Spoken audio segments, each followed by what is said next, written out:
Okay, so I thought I would just do a very quick video to show you why we really don't trade off colors in a mandala. And then I'm going to send you a picture of, I believe it is this mandala with a color trade-off that I did as a custom order. Mandalas, bevels are so lovely, and how they come together and where they come together is such a beautiful language. You know, the spaces where the bevels are, you know, bevel against bevel, and the negative spaces, which are the upper portion, the flat space, are just so beautiful. I'm going to turn this around.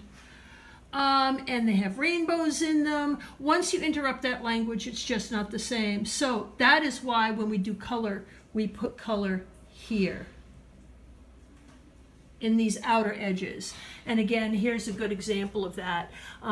This is the smaller version of what you have.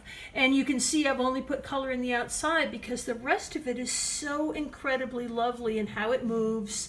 Has a language, and that's why bevels are lovely. Okay, so that is a visual response to do they come in colors and the potential for trading off colors in a beveled mandala.